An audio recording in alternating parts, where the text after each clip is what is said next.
Ты ходил в ночные клубы. Просит готовить дома и убираться на постоянной основе. Я спешу!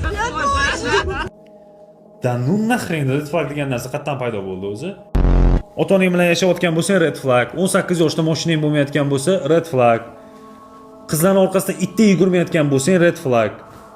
Damila nonlaring kim salla o'zi? Qachondan beri aqlsiz qizlar bolalar qanaqa bo'lish kerakligini o'rgatadigan bo'lib qoldi. Qizlar o'zi nima xohlayotganini tushunishmaydi. Chunki o'zini qadrlaydigan, o'zini hurmat qiladigan bolalarni red flag deyshadi, lekin shu bolalarga o'zligi intilishadi.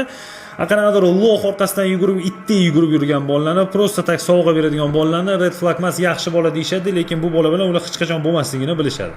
Chunki bunaqa latta bolalar qizlarning o'ziga ham kerak emas. Bolalar, xullas agarda sizlarning oldingizga qanaqadir qiz kelib, "Sen red flagsan" deyotgan bo'lsa, bilinglarki, afsuski sizlar lo'qmas ekansizlar. Endi nima qiladi? Endi shunaqa ekan-da.